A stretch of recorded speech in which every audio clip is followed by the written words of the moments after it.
Thank you for joining us for another episode of Digitally Diverse, a podcast that we do a deep dive into the movers and the shakers in the Australian design industry.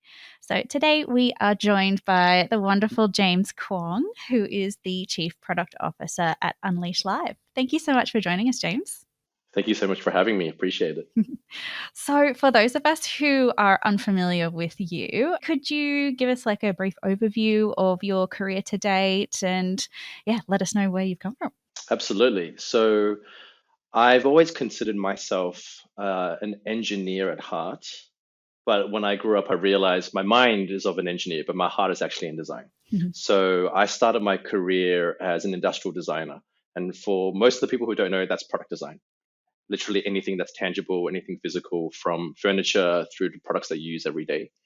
I started my career really diving straight into it right out of uni. I was extremely fortunate to get a position right off the bat. But I found very soon working with a lot of medical products, right? So I was designing for the American Red Cross, the Australian Red Cross, really focused on product engineering. And very soon realized I like it, but I don't love it. Mm-hmm. Like anyone who's in their early 20s, thought I could take on the world, started my own business, really a design agency focused on branding products and really building from scratch. Then I realized I'm not that great at it in the sense that there were a lot of things that I didn't understand really around business, around marketing, around strategy, around sales. Mm-hmm. So I went back into the jobs, landed a role as something called a strategic designer. And it's something that's quite common now, but 10 plus years ago, it was extremely brand new. It was really at the confluence of consulting and design consulting. So think of IDEO and Frog, kind of somewhere in that space. Did a lot of that for some time, really focused on technology and innovation. So we took a startup mentality and applied it to large enterprises. And I got an opportunity to work all over the world on a lot of really cool stuff. Once I finished that up, I realized I was fortunate to get a lot of strategy, consulting, tech experience, working as a designer, working with product teams, and found myself wanting to deliver products much better.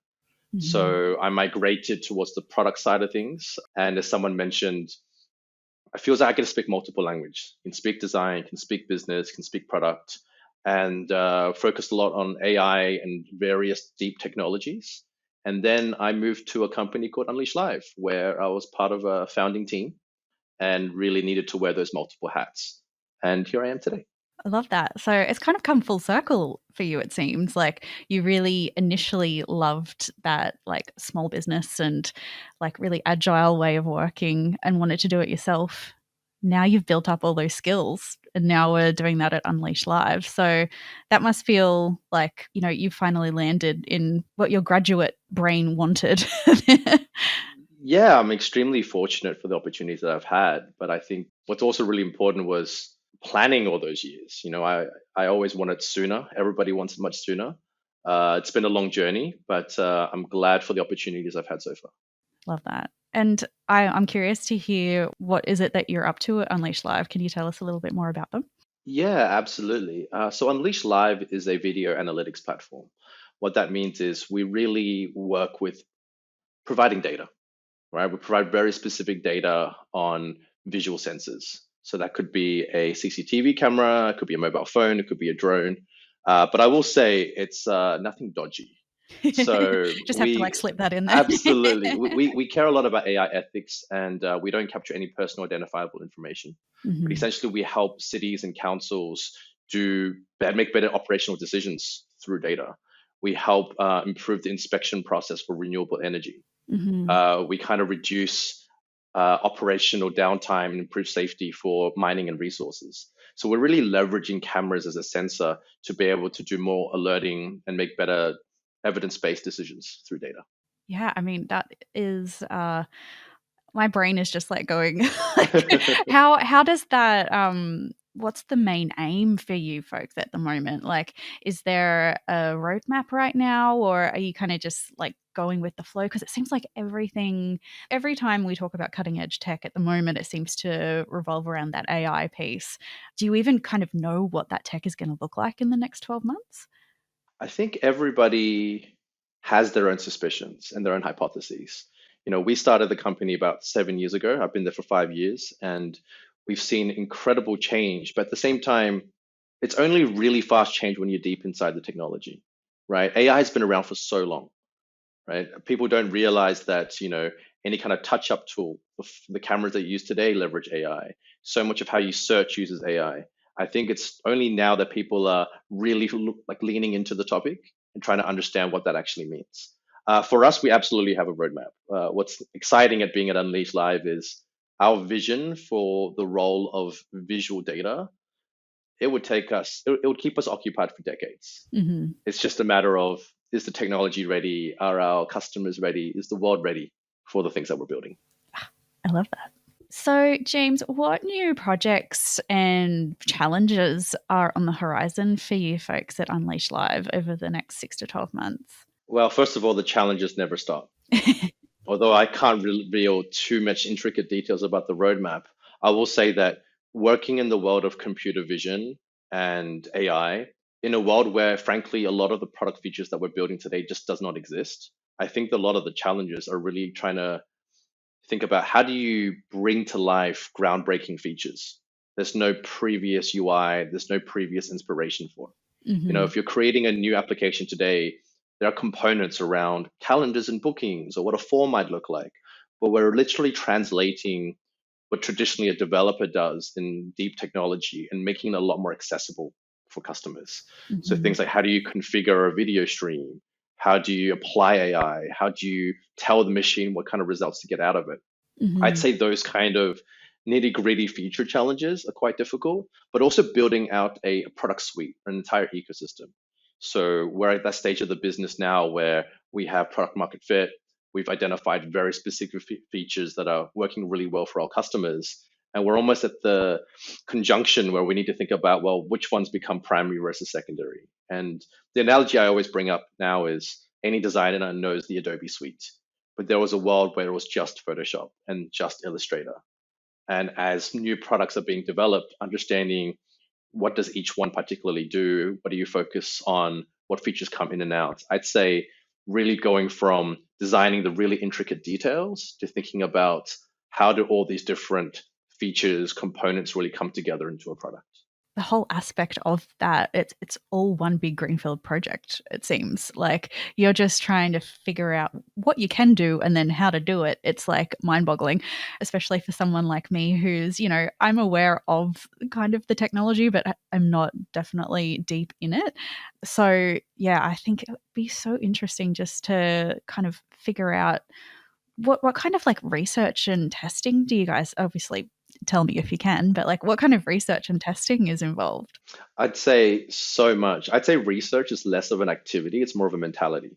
Mm-hmm. I'd say that everyone at our company, no one joins having the expertise. That's the reality. No one has the knowledge or expertise in doing something so groundbreaking and so greenfield. But that's also what excites everyone to be there. So I'd say a lot of research is the moment someone finds a new technology, a new solution, or a new tool, we have a great culture of just sharing that and getting everyone to quickly have a look and see, well, what's your assessment? Is it interesting? Is it not? Is it real? Is it fluff? Is it vaporware? And the whole mentality of being agile is test quickly. Sometimes you can't make a decision. So let's carve out some time, give it a crack, do it on your personal time, make it a mini project and come up with some results. Does it look like it's got potential, or is it something that we just got to wait till it's a little bit more developed? Mm-hmm. Yeah, and I mean, from that, it sounds like the culture with you folks is very, agile, collaborative. Can you fill us in on like what it's like to work with the people at Unleash Live? Yeah, absolutely. I first thing I would say is this is the longest place. Oh, sorry, the longest time I've been in one place. Mm-hmm. And that speaks volumes to the kind of work that we're doing, the teams that I'm part of, because who you work with matters so much in a career. Definitely. It's you spend more time with your colleagues than practically any person in your life. Mm-hmm. So more than your partner, right? And the one thing that I found that's really common with everyone at Unleash is everyone's extremely curious. There's a strong desire to learn. There's an openness to learn because it's so cross-discipline. Mm-hmm. We're still a pretty small team, and you have the benefit of having to talk to sales and marketing and business and design and engineering and the AI team. And everyone really leans in to understand each other's business units, because ultimately you're one collective having the same goal and vision, even though you're in different teams. So I think collaboration is not just super key, it's absolutely essential.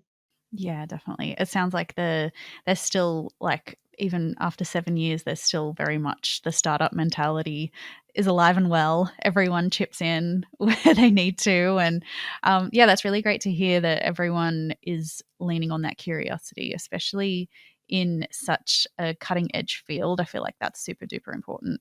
Yeah, and I think even the topic that we mentioned before around everyone doing research, you're Hmm. constantly just feeding each other information. You've got to be a sponge at all times, and it can be overwhelming, but you also learn so much so quickly. And I think that's such a big growth factor that a lot of people overlook in any kind of role or career, just your ability to learn.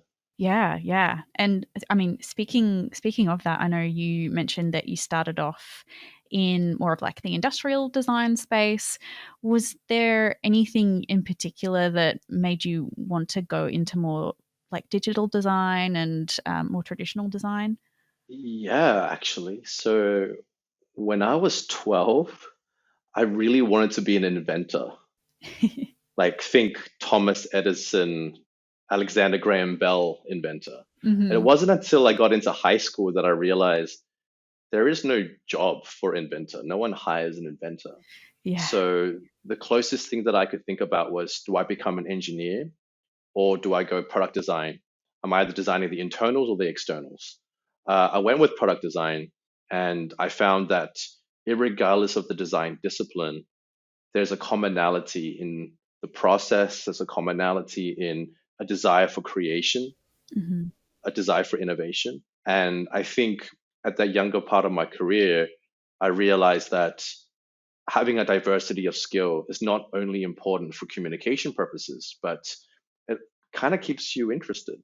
I kind of feel like I have short-term and long-term ADHD. I struggle to stay in one job, one thing for a really long time. And I envy those who can, right? Hmm. So I always find my way of, well, how do I keep things interesting? How do I try something different? And I'm not taking a huge leap. It's kind of a lateral leap. The better I am at digital design, the more I can think about ecosystems.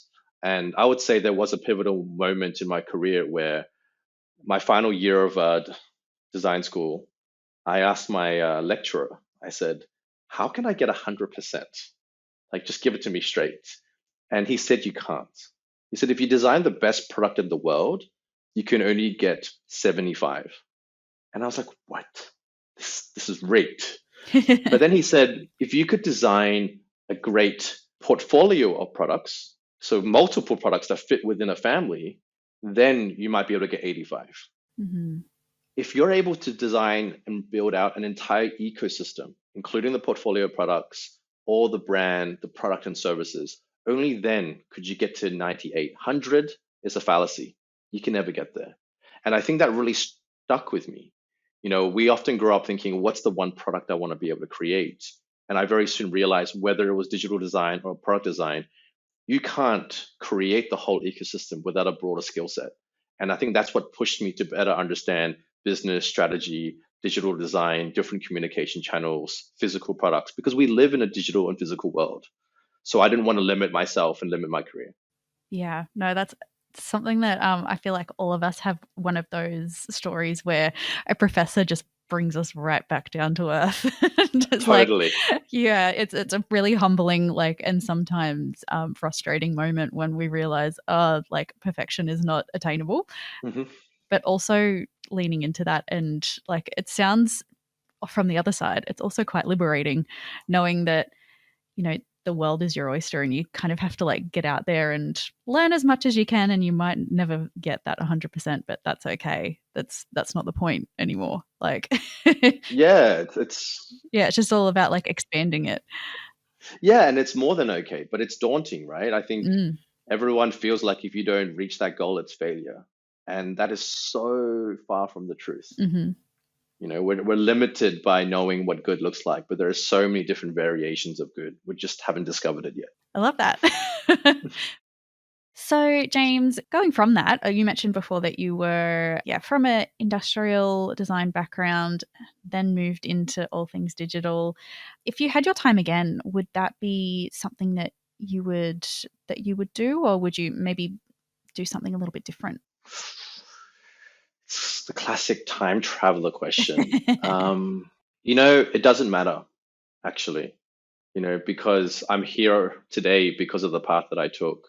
But I also have met plenty of other people who took very different paths to get to where I am. Mhm, I'd say that my path was fairly standard. It was the typical Asian parent dream: go to high school, go to uni, get a job, right? mhm, I contemplated TAFE when I was in finishing up 10th grade, but at the end of the day, I don't think it really matters. I'd say you got to find out what really works for you. I think everyone's journey is extremely unique and very malleable. We all grow and mature in different stages at different speeds. We find our passions at different times in life. We learn in very different ways. I was a terrible high school student. I was a pretty terrible uni student. Picked up my game in the final year because I needed a job. But for the most part, I'd say learn where you can. I think we're fortunate that we're in a day and age where employers are less concerned with your educational background and more impressed by your capabilities, your skills, your outcomes, and what you can do. And I think what's more important is focusing on showing the world what you can do rather than relying on something that's on a piece of paper. I mhm. can't say I really remember anyone looking at my university or high school and saying, yes, that's the reason why we'll hire you. And I've also been on the employer side where I'm recruiting and looking for candidates. And I can't say I pay any attention to where they've studied. Having an accreditation could be great, but the merit is really in who they are and what they're able to bring to the table. Yeah, 100% agree. I mean, me as a recruiter, I look at CVs and portfolios day after day, and I will hands down say 9 times out of 10, I will look at the CV, but the portfolio is where it's at. And like the communication skills is also a Absolutely. huge piece as well. If you can't like communicate what you know and what you can do and what you have done, then that's my priority. So, yeah, I can definitely say it's all well and good to have like that really great theoretical knowledge. But yeah, I agree. If you can put that across really succinctly, then that's going to count a lot more when you're job searching. On that note, is there any other advice that you would give to students or perhaps younger people who are thinking about getting into design or technology? Probably two. One, don't stress so much, Easier said than done. right? Yeah, like a lot of people delay making a decision because they want to like figure it out, make sure it's the right one. But the right choice is the one that you make. You can always change. It's not a problem. What's more important is enjoy the process and just get into it. But I'd say more specifically, if you want to get into tech and design, start to ask yourself, what does technology or design mean to you? It means very different things to different people. Like find the thread about what you enjoy. I mentor quite a lot of people who always say, well, I don't know what kind of role I want in tech. Well, I just ask them, what intrigues you? What are your passions? Doesn't matter if it's about making music, taking photos, if there's a thread around creation, if there's a topic that exists, like figure out what's relevant for you and for the future. I've heard countless of stories of people who have either found a path after doing some soul searching, but I've also seen just as many people who have carved their own path and created a niche role that really suits them. Now, that's definitely the exception, not the rule, but I would say really learn in the ways that resonate with you, right? Think about what does self-education mean to you? Some people like being told. Some people like to watch videos. Some people like on the job, like, real world experience. I Mhm. think just find what makes sense to you and just lean into that. Yeah, yeah. Finding your own learning style is a game changer. I think so many people don't like that school or uni learn by reading or learn by hearing or seeing, but once they're actually out working, it's like a light switch goes off and they're like, oh, okay, like I get it now. Like I know how to do this, or they realize their passions because they just never had the chance to actually do it. getting out there and getting that real world experience is so, so important. Would you say that when you're looking for like a new designer to come on your team, would you perhaps look at that self-education? So like the boot camps and the online courses, would you say that they were like important, or would you probably recommend people go to more of like a tertiary situation? Ooh, it's a tough one because Yeah. I've spoken to a lot of designers, a lot of hiring managers as well, and I'd say the verdict on self-education through courses, tertiary or otherwise, is kind of like split. I Hmm. know a lot of people who think just because you did a boot camp doesn't make you as competent as someone else. But at the same time, I think doing it is such a great way of getting a base foundations, right? There's information available, but what you normally get out of it is a project, a process. Like you've been through it at least once. But I'd say what's more important is to build on that, because otherwise you're just competing against dozens, if not hundreds of others who went through similar, if not the same boot camp. Hmm. So really finding a way to differentiate yourself and be able to stand out from the crowd is so important. And Hmm. anybody who's willing to do one more project, whether it's a personal one or one additional internship, their portfolio just increases in number and in depth and in scale. So I wouldn't stress so much about where you get your education, because I also know cost is very prohibitive for a lot of people, as is Hmm. time. Not everyone has the money to just say, well, let me try and invest a couple of months and, however much money, thousands of dollars potentially, to be able to do it. Some might say, well, you can use that time and that money to create some really good projects, you know. Yeah. But I think education in general is a useful one because it also builds your own confidence. If that's what you need to do as a step in the process, absolutely. You also get to meet new people, make new connections, fast track the process a little bit, but keep in the back of your mind, your ultimate goal is to get a job, get into a specific career, tailor everything you're doing and just be super mindful of that. Yeah, 100% agree. There's definitely so many people who are doing the boot camps now, and they are great because you're right. They allow people to, be connected with other students or other people in the industry. And it really does like set you up quite well for the amount of time that you can invest. But yeah, totally agree that that time could also be spent just like, working on your own portfolio, working on your craft in your own time equally as important. So, yeah, love that. Yeah, I mean, the pessimist in me always kind of brushes aside, and we always value someone who's had real experience. I think the portfolio is where it really sings. Yeah. It's a blank canvas for you to really demonstrate whatever it is you want to, whether it's breadth and process, whether it's depth, whether it's a specific stage or specific discipline and design. I Hmm. think the boot camps give you the broad foundations. So it's like if you think of the T-shaped designer, it's extremely broad but extremely thin. Hmm. I think if people go into it knowing what discipline they're interested in, they can apply that lens so that everything that they do, everything that they touch has that sprinkle, so that when they're presenting and pitching themselves, it's an evident thread that they can talk to. Yeah, It's a small thing, but it makes a huge difference. definitely. Yeah, sometimes like the broadness, yeah, it's a blessing and a curse in a way. So, James, is there anything that you do on the daily that, inspires you, really lights you up to do what you do? Yeah, absolutely. I've even when I was a product designer, the only thing I wanted wasn't fame or fortune or a lot of money, but they would be nice. It was to see the thing that you've created come to life, and I think in the product design cycle, it can take up many years even for something that you create to really be manufactured and put onto shelves. Hmm. And as much as I always dreamed it, and I saw that a couple of times, I think moving into digital and tech and the speed in which development happens, you get to feel it, in an app on a browser very, very quickly. So I Hmm. think being able to see the whole process from like idea to pen and paper to the whole design process and then finally execute it is extremely rewarding. Mm-hmm. right? And I think what's more important than just pumping stuff out for the sake of it is, for me, having a positive impact. We have enough stuff in the world, but if the outcomes of what I'm creating are able to improve someone's life, even just a tiny bit, that gives me the drive to keep going, right? It gives me the satisfaction that I'm able to do that.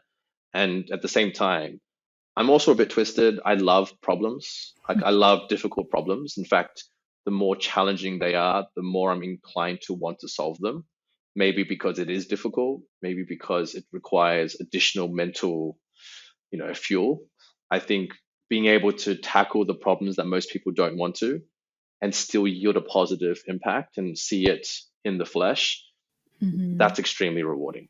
Yeah, no, that's fantastic. I was speaking with someone, I think a couple of weeks ago, and they mentioned that they had a similar background to you where they started off in industrial design and then went more into the digital space.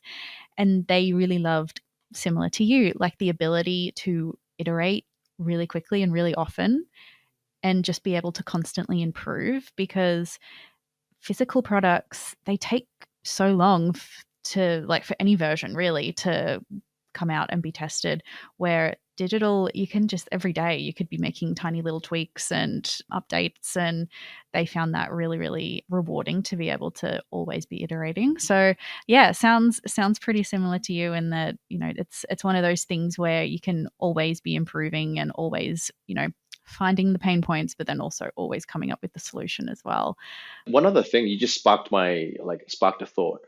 I think a lot of people also mistake all digital to be the same.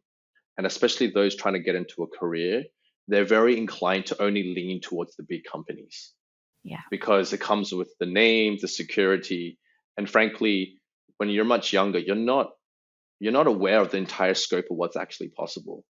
I mention it because a good designer friend of mine, he used to work in a really large company, it's a large mobile company in Australia, and the designs that he worked on, it took a year after he left before they even made it to market, and Wow. he was there for 2 years. Mhm. So don't think that just because it's digital, it also always comes out very quickly. Businesses are a really large machine and it can really kind of grind down to a halt as well. And I Mhm. think sometimes that's the benefit of working with a smaller company. The impact that you have is much greater. The speed and velocity that smaller companies have to move to be able to catch up, keep up, and grow, I think there's a big benefit in that. So anyone who's thinking about like dipping their toe or getting a start, I wouldn't be too fussed about where. I'd say just get in there, have something to show, and build that portfolio from day one. Mhm. Yeah, I think I agree. And you're so right. Like those bigger companies, I speak with designers all the time who will pretty much say like, I love working at this bigger company. They have really great resources. However, just I feel like a tiny little cog in a big machine. Mm, And for some people, they love that. They love just focusing on one like small part of the product or the platform and really nailing it and really like getting into that nitty gritty.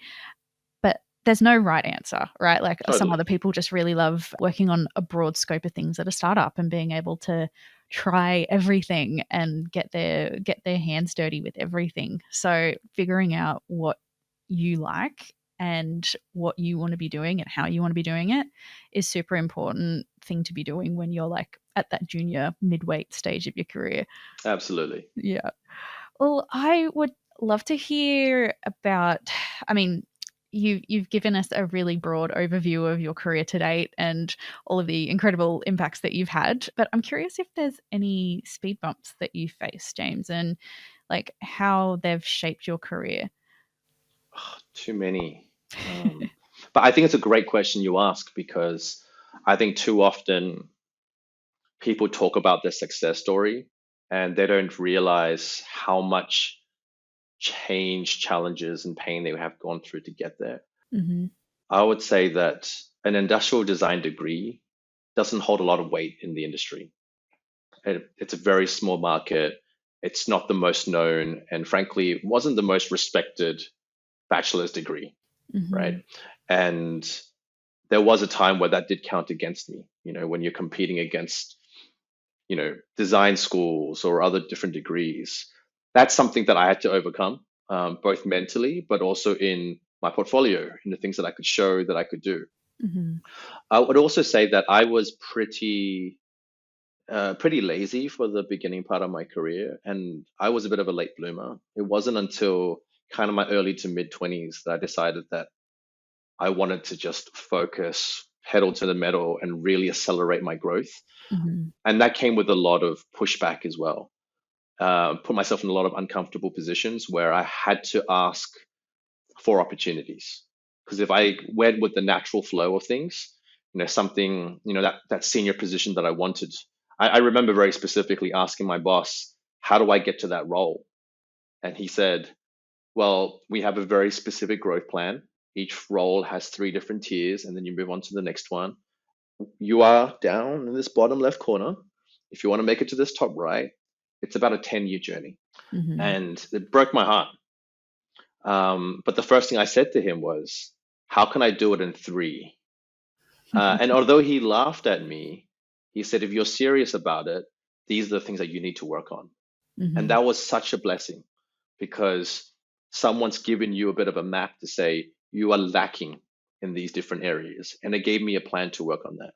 So as I went through this accelerated journey, I very quickly got into a position where I was quite young for my age for the roles that I were in. So Mhm. I was senior fairly quickly. I was presenting to senior clients. I was given some very high profile projects. However, I did realize that ageism, both actual and perceived, definitely worked against me. Mhm. So a lot of people would prematurely judge my capability purely based on my age. I looked a little bit younger than I actually was throughout my 20s, Asian genes, for better or worse. And it was challenging, especially when I worked in Asia, where it was extremely hierarchical. Right. Only the most Mhm. senior people would have the opportunity to speak in a room. It's extremely based on tenure and age. And coming in as an expert, I had to really navigate and tread quite carefully and Mhm. really prove myself over and over again. You know, it meant that I had to mature faster, even optically. And what I mean by that is how I communicated, how I even dressed, how I even looked, how I presented myself, because Mhm. optics really matter. You may be the most kick-ass designer, kick-ass tech person, but unfortunately, we're still in a world where there is a degree of judgment that happens before you even get the opportunity to show that. Now, that's Mhm. not the case for every industry, but I would say building your story, building your narrative, not just on how you look, but how you act, how you communicate, what you do, that was super, super, super important. But there were some real challenges, moving to different countries, working in different languages. I was really blessed to have opportunities working all over Europe, Asia, and the US, Mhm. and doing design research with Thai customers when you don't speak the language and needing an interpreter. It's its own challenge. It's a fun challenge, but if you really want to expand your portfolio, your learning and skill set, you kind of have to push yourself in slightly uncomfortable positions. Mhm. Yeah, I think that that comfort with being not comfortable, uncomfortable, Yeah, super important. And it's not as if like anyone can push you. Like you could have just stayed on that 10-year plan, but you were like, and you would have got there eventually. But and most people do. yeah, yeah, Yeah, and and most that's people fine. do. But it's like something to be said about, actually, no, I'm not okay with that. How do I get that going, and asking that question and having good leaders around you who can build you up. Yeah, but I think it's also important to not be arrogant about that. I've also worked with plenty of people who think they're top shit, and sometimes you also have to respect there is a process. You Mhm. can't learn public speaking skills overnight. You can't learn written communication skills overnight. Mhm. You can't learn business strategy. You don't have the experience of conducting dozens and hundreds of hours of research. You have to put the time in. And as long as you're aware of that and are willing to put in a little bit more or find what works with your energy and your pace, I Mhm. think that's when you can get the most out of it. Yeah, yeah, that's a really great point, finding what works with your energy, because I feel like there would be so many people who that 10-year plan would probably work with their energy and they would be Totally. fine with that.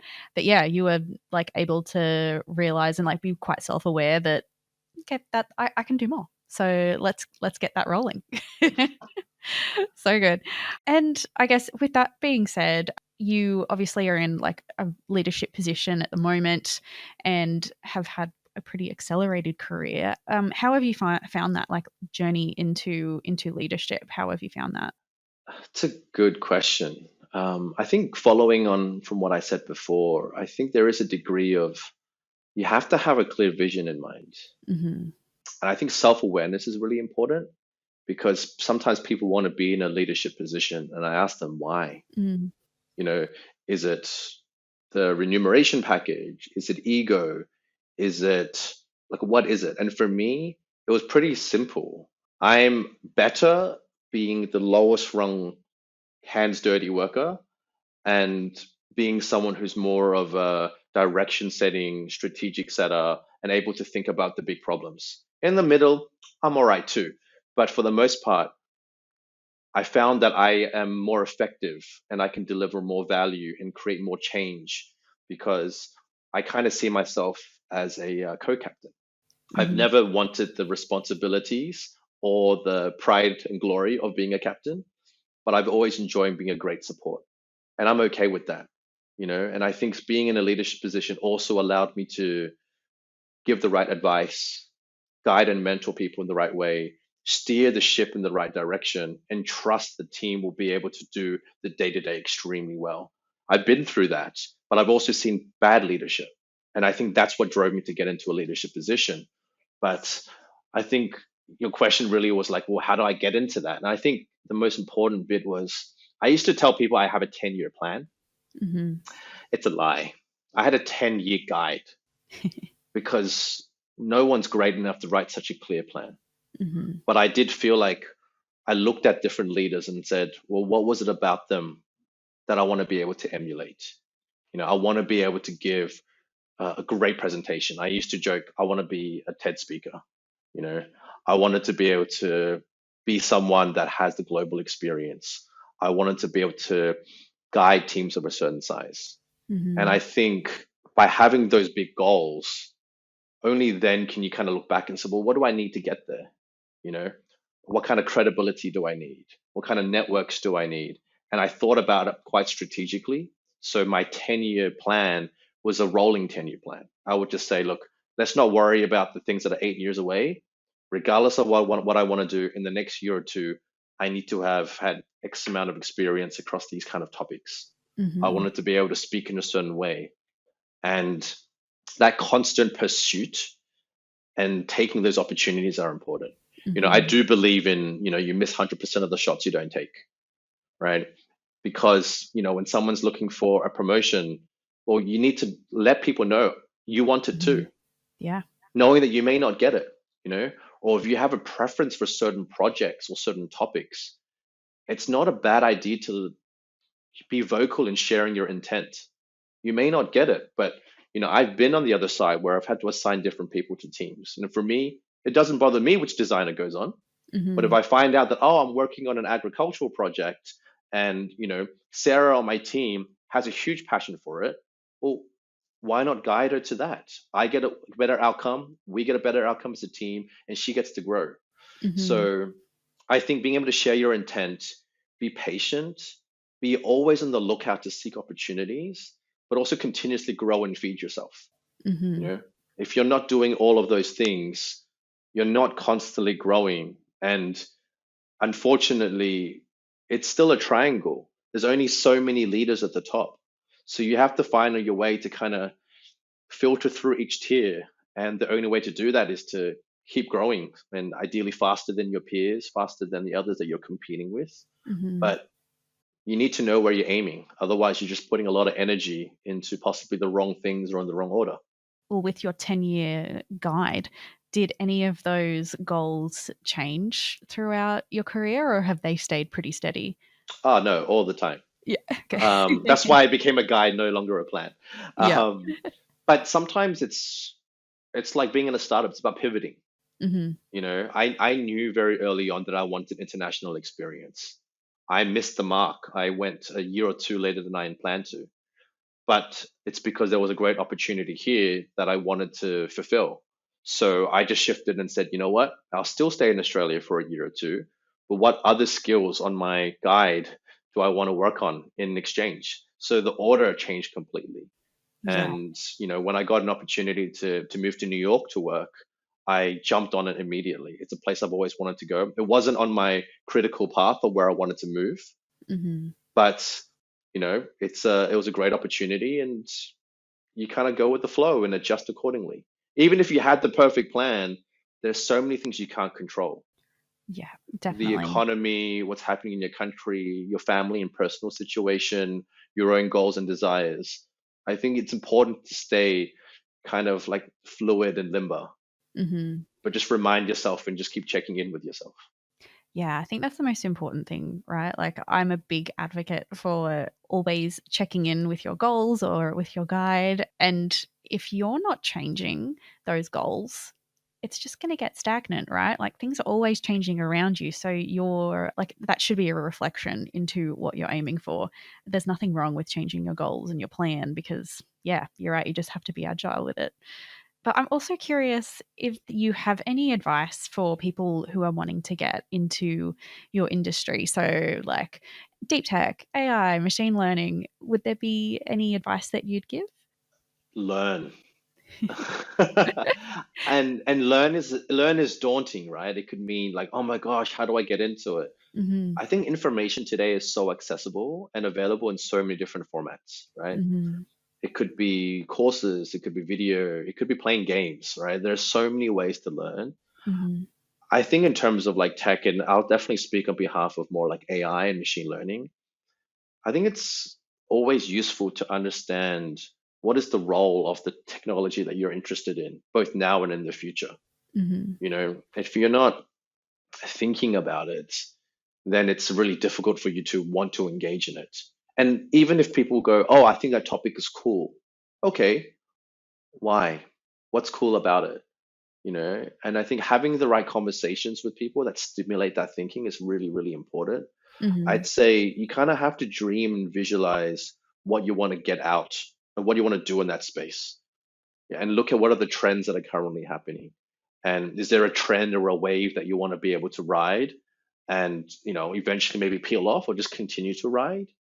Or alternatively, carve your own paths. You know, I remember a critical moment where I read a really short National Geographic documentary on this photographer. He had the dream, he loved taking photos, and his dream was to capture the most amazing photos in the world. He repaired a lot of cameras, and he found that he wasn't the best photographer in the world. But he found a very specific position. I think it was in Nikon, the camera company. And he essentially created a job of one. So all of these photographers who take the best photos in the world are in extremely harsh environments. They're like hiding under snow tents. They're like submerged in water.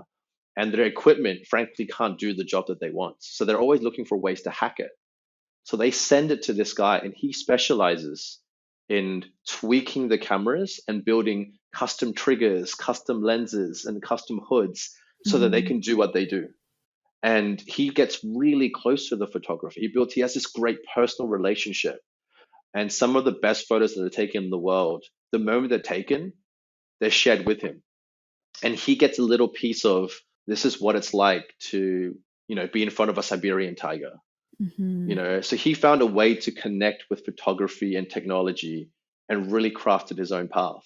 And he's been doing that for decades now. And although that probably won't work for a lot of people, I found that extremely inspiring for, well, what is your version of what you want to be doing? Mm-hmm. Yeah. How can you be involved with the dream or the goal or the guide Exactly. without I mean, even if it's yeah, not the front and center person, like how can you be involved and still make that impact? Hmm. Yeah. Amazing. Well, I'm also curious about like if you consume any content or other podcasts, books, YouTubers, anything and everything.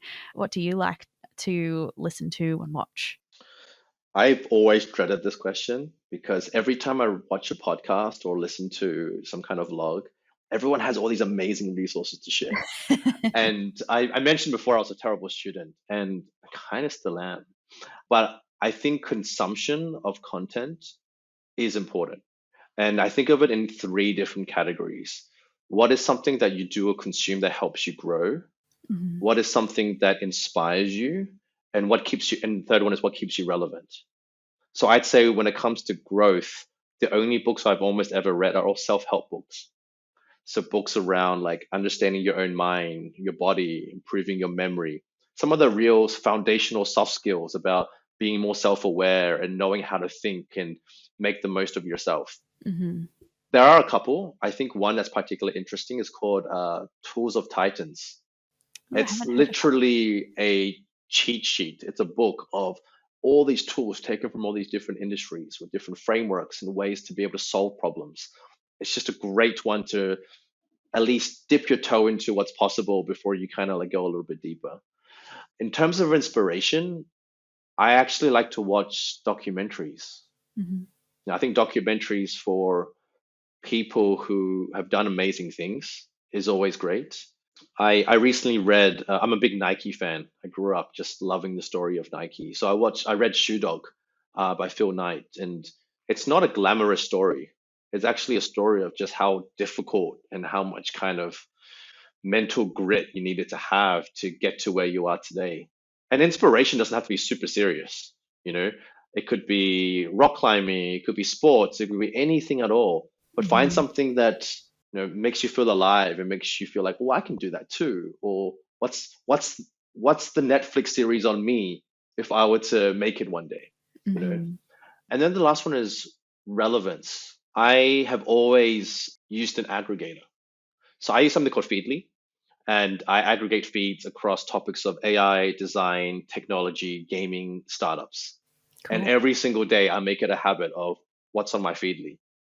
And it just curates my 20, 30 articles of something that I need to do on a regular basis. And I would also say, don't sleep on social. Mhm. Social can be good and can be bad. I won't judge your own habits. I'm a bit of both, but I think social can be also a great way of curating content, Mhm. anywhere from design, technology, trends, examples, even if it's just a jumping off point. Learn about the topics really quickly and then do some research and go a bit deeper. Yeah. So I'd say the only one other podcast I do enjoy is All In. It's more of a like a venture capitalist technology one, but it covers really big, important topics and quite a lot of depth with experts who really know what they're talking about. Now, it may not be on the design skills level, but it kind of gets you thinking about these big topics and conversations that the world is having in technology, in design, and in product. And it's a great starting point to know what you need to know.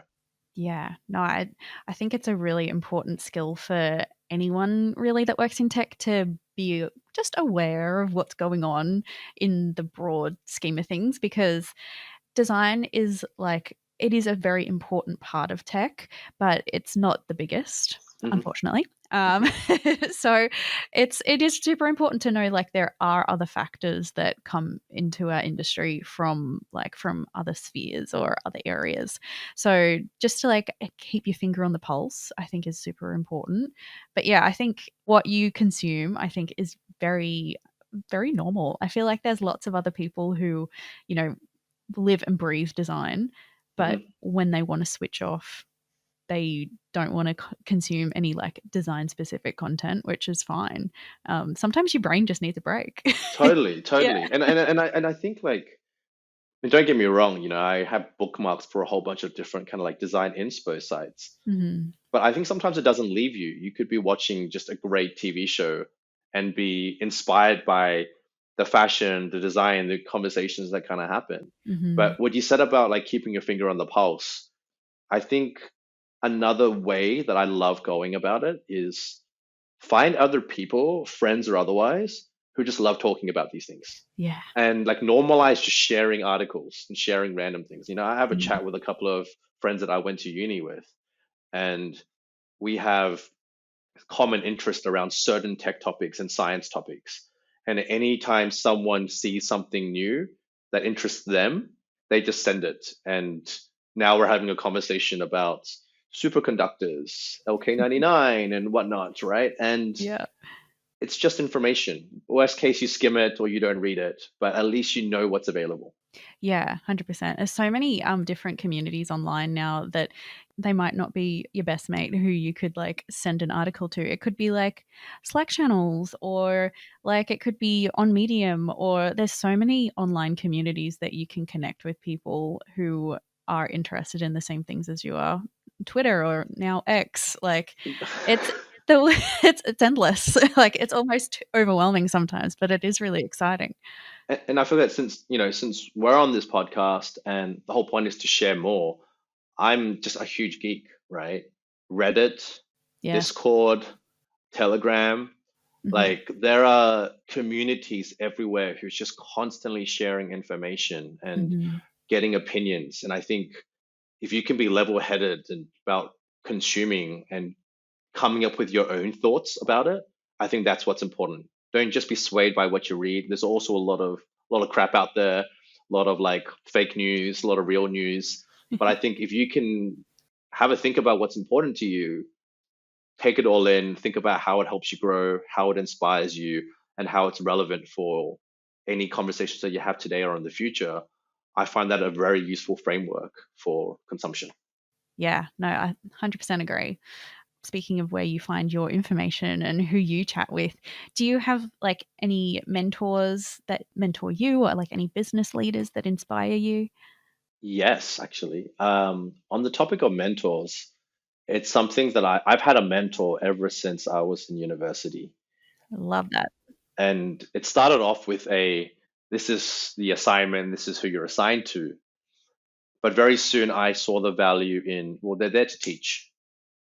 Why not leverage information and knowledge from the people who are there to teach you? Hmm. So throughout my entire career, even the moment I got into my first job, whether that company had an official mentorship or program or not, I would always find someone who was extremely capable, whom I wanted to learn something from, and ask, is it something that they can share? Is there any information they can share with me? How can I learn faster? Like, how can I like shadow them even? Now, going back to the whole seize the opportunity and don't be afraid to share your intent. You'll get pushback. Some people will be like, no, I don't have time. That's okay, right? Hmm. So I think having mentors throughout jobs is so great. But also, even when you leave, it doesn't mean that you can't have a mentorship relationship with them. You know, Hmm. I still have a friend of mine who was an ex-colleague. She mentored me when I was much, much younger. And now we both have senior positions in different companies in Australia. We co-mentor each other, but I still go to her with big problems, Hmm. and sometimes it's nice just to be able to speak openly, put things into words, get some advice back. I'd say find mentors wherever you can. Hmm. I've mentioned before where I do mentorship on the side through certain programs and platforms and also just personally. And I do that because I want to give back. Yeah. And, I see the value in it. And if there's a mentee who really listens and I can see that they have the strong desire for growth, I think every mentor also gets mentored when they're mentoring, right? Hmm. So, but then on the topic of business leaders, ironically, not so much. I know a lot of people, put certain business leaders on a pedestal, but I think because they're super inspiring and they've done amazing things, Hmm. but everyone has their own story, you know? You don't really know what their path really was like. You don't know that if they came from a fortunate or unfortunate family, what connections were given to them. So I kind of take them with a little bit of a grain of salt. I find that business leaders that inspire me are the ones I work closest to. And it could be something as simple as like the owner of my local bakery. Hmm. They came from really humble origins in Egypt and now they've created this amazing brand. And I want to know more about that. Or the people that you work with day to day. Like I'd say that every company still has a leadership team. I would look at them and say, what are the things about each person that you love and you want to be more like? And what are Hmm. the things that they do or don't do that you would do differently if you were a leader? And that's been the principle I've kind of lived by. I've had great managers and leaders, and I go, one day I want to be as humble as you. I want to be as empathetic as you. And there are others where I said, well, I would never do that. And that's baked into my values for when I become a leader. Yeah. And I think being more mindful of it is really, really important. So, Mm-hmm. yeah. Yeah, that's actually a really great point. Like keeping that lens really close to like and on those people that you deal with day to day, it would probably be it's obviously it's a lot more immediate, but you would be able to learn a lot more because I feel like you're seeing it in action every day rather than like, oh, I really learned a lot from, that TED talk that I saw or yeah, I think that's really important to be able to like learn from the people around you in the moment. I like to end the podcast with one of my most favorite questions, James. So, if you could give your younger self some career advice, what would it be? This is something I learned way too late. But there's a 70, 20, and 10 rule that I love. Hmm. Spend 70% of your time thinking about the present, 20% of your time on the future, and 10% of your time in the past. I think that ratio really spoke to me when I learned about it just about a couple of years ago, because when you're younger, you're always dwelling on my future, what's going to happen, all this uncertainty, and then you get a whole different kind of anxiety about what you know, what you don't know, where you want to get to. Hmm. You spend a lot of time reflecting on your past and often beating yourself up about what you did do, what you didn't do, but you're not that mindful about the present. And I think that rule may seem quite simple and it's easier said than done, but Hmm. it could be, you know, spend the 10% to reflect on the past and focus on the celebrations, but also what are the things that you would change and do differently. I Hmm. think time on the future is really important because have a dream and have a plan of what it is that you want to be able to do. You know, Hmm. I'm a huge daydreamer, probably spend way too much time doing it. But the 70% is take the time to synthesize that. Take the time to be like, well, why do I feel that way? What is it about the future that I'm excited by? What can I do today that just inches me a little bit closer to that day after Hmm. day after day?